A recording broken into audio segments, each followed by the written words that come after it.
2617 জানেন এই নাম্বারটির অর্থ কি? এটা সেই নাম্বার যা একটি মানুষ দিনে কতবার তার ফোনের ডিসপ্লে টাচ করেছে। আর এটা তো জুলাই 2016 রিপোর্ট। আর বর্তমানে অর্থাৎ 2020-তে এই নাম্বারটা বেড়ে হয়েছে 8400 বার। আর যারা হাই ইউজার তারা তো প্রতিদিন 16000 বারেরও বেশি তারা তাদের ফোনের স্ক্রিনকে টাচ করে। টেকনোলজি যদিও একটি টুল যার সাহায্যে আমরা আমাদের কাজকে সহজ করতে পারি, কিন্তু আজ এই টেকনোলজিকে এতটা খারাপভাবে ব্যবহার করা হচ্ছে যার কোনো লিমিট নেই। টেকনোলজি ততদিন কোনো প্রবলেম ছিল না যতদিনে স্মার্টফোন আসেনি। ফোন দিন দিন স্মার্ট হচ্ছে আর লোক দিন দিন বোকা হচ্ছে। আমি ক্ষমা চাইছি যদি কারোর কথাটা শুনতে খারাপ লাগে, কিন্তু এটাই সত্য। আজকের ভিডিওতে আমি আপনাদের সাথে এমন কিছু ফ্যাক্ট শেয়ার করব যা শোনার পর আপনার পায়ের নিচের মাটি সরে যাবে। একটি মানুষ প্রতিদিনের 5 ঘন্টা তার ফোন নিয়ে কাটায়। যদি আপনি এখনো 50 বছর বাঁচেন আর একইভাবে আপনি ফোন ব্যবহার করেন, তাহলে আপনি আপনার জীবনের 10 বছর 4 মাস কেবল আপনার ফোনেই শেষ করে ফেলবেন। স্টিভ জবস আইফোন নিয়ে এসে পৃথিবীতে পরিবর্তন আনে। 1 বিলিয়নের থেকেও বেশি আইফোন বিক্রি হয়ে গেছে, কিন্তু স্টিভ জবস তার বাচ্চাদের কখনো আইফোন ব্যবহার করতে দেয়নি। ফেসবুকের মার্ক জুকারবার্গ সারাদিন ফেসবুকে বসে টাইম পাস করে না, কারণ ইনি জানেন এটা একটা ফালতু জিনিস। ইনি কেবল এটা নিয়েই ব্যস্ত থাকে যে কিভাবে ফেসবুককে আরও বেশি আকর্ষণীয় করে তুলব, যাতে বেশি বেশি লোক এখানে এসে সময় কাটায়। 95% স্মার্টফোন ইউজার রাতে শোবার আগে তারা তাদের ফোনকে ব্যবহার করে। এই পৃথিবীতে অনেক রকমের অ্যাডিকশান আছে। কারোর ফেসবুকের অ্যাডিকশান, কারোর হোয়াটসঅ্যাপের অ্যাডিকশান, কারোর ইনস্টাগ্রামের অ্যাডিকশান, কারোর ইউটিউবের অ্যাডিকশান, আবার কারোর পুরো স্মার্টফোনটাই অ্যাডিকশান। কারোর সিগারেটের অ্যাডিকশান, তো কারোর মদের অ্যাডিকশান। কিন্তু মনে রাখবেন, সিগারেট কেবল আপনার ফুসফুস খারাপ করবে, কিন্তু স্মার্টফোন আপনার পুরো জীবনটাই খারাপ করে দেবে। প্রথমে আমরা ইংরেজদের গোলাম ছিলাম, আর আজ আমরা নোটিফিকেশনের গোলাম হয়ে গেছি। আমাদের ফোনে নোটিফিকেশন আসলেই আমরা অস্থির হয়ে যাই। অর্থাৎ আমরা যতই গুরুত্বপূর্ণ কাজ করি না কেন, সেটা বাদ দিয়ে আমরা নোটিফিকেশন চেক করি। আর আমরা তো এটাও জানি না যে সেটা কোনো কাজের নাকি কোনো ফালতু নোটিফিকেশন। 95% লোক তারা তাদের কাজের মধ্যে থেকেও নোটিফিকেশন চেক করে। আই থিঙ্ক আপনিও হয়তো এর মধ্যেই একজন। আর কিছু লোক এমন আছে যারা 15 মিনিট পর পর নিজের ফোন চেক করে।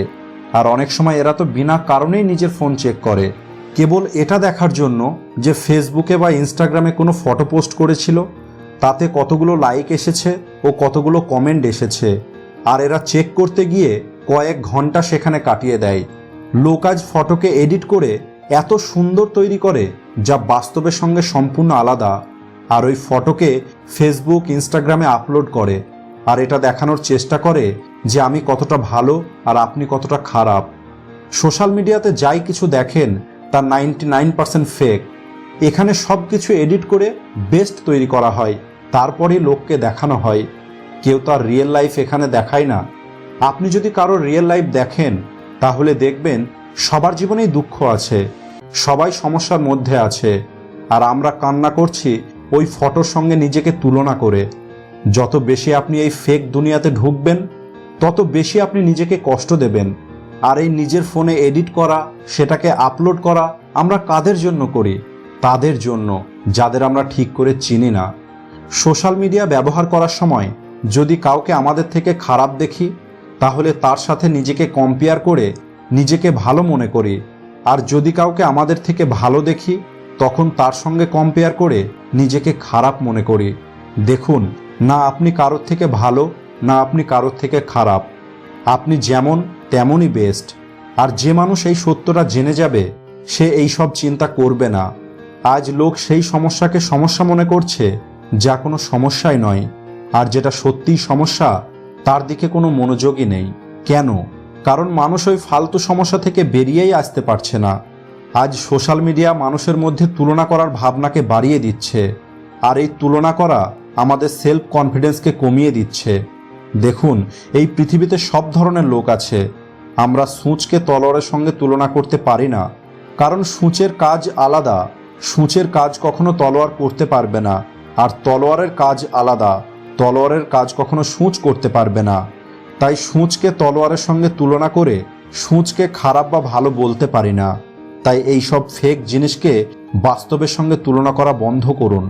যা দেখানো হচ্ছে সেই সব কিছু ফেক, আর যার সাথে আমরা তুলনা করছি সেটা বাস্তব। তাই এটা করা আপনার ভুল হবে। সোশ্যাল মিডিয়ার কারণে আজ আমরা অন্যের জীবন সম্পর্কে জানতে ব্যস্ত, কিন্তু নিজের জীবন সম্পর্কে আমরা কিছুই জানি না। একটা রিসার্চ থেকে দেখা যায় প্রতি 10 জনের মধ্যে 9 জন ডিপ্রেস ফিল করে যখন তাদের ফোনের ব্যাটারি শেষ হয়ে যায়। একদিনে আমাদের ব্রেনে 70,000 থট আসে, আর সেটা এর উপর নির্ভর করে আসে যে আমরা কি দেখছি, কি শুনছি আর কি পড়ছি। আর আজ আমরা কি দেখছি সেটা তো আপনি জানেন। যেমন আমরা দেখব, যেমন আমরা শুনব, তেমনই আমাদের থট আসবে, আর তেমনই আমরা চিন্তা করব। আর যেমন আমরা চিন্তা করব আমরা ঠিক তেমনই কাজ করব, আর আমরা যেমন কাজ করব আমরা ঠিক তেমনই হয়ে যাব। মোবাইল কোম্পানিগুলি সবসময় এটাই চেষ্টা করছে যে কিভাবে আমরা আমাদের অ্যাপ্লিকেশনকে আরও বেশি অ্যাট্রাকটিভ করব, যাতে বেশি লোক সেখানে এসে সময় কাটাতে পারে। আপনি জেনে অবাক হবেন, ইন্ডিয়াতে হোয়াটসঅ্যাপের ব্যবহারকারী 340 মিলিয়ন, যা সারা পৃথিবীর অন্যান্য দেশের থেকে অনেক বেশি। ইন্ডিয়াতে ফেসবুকের ইউজার প্রায় 400 মিলিয়ন, যা কিছুদিনের মধ্যেই 500 মিলিয়ন হয়ে যাবে।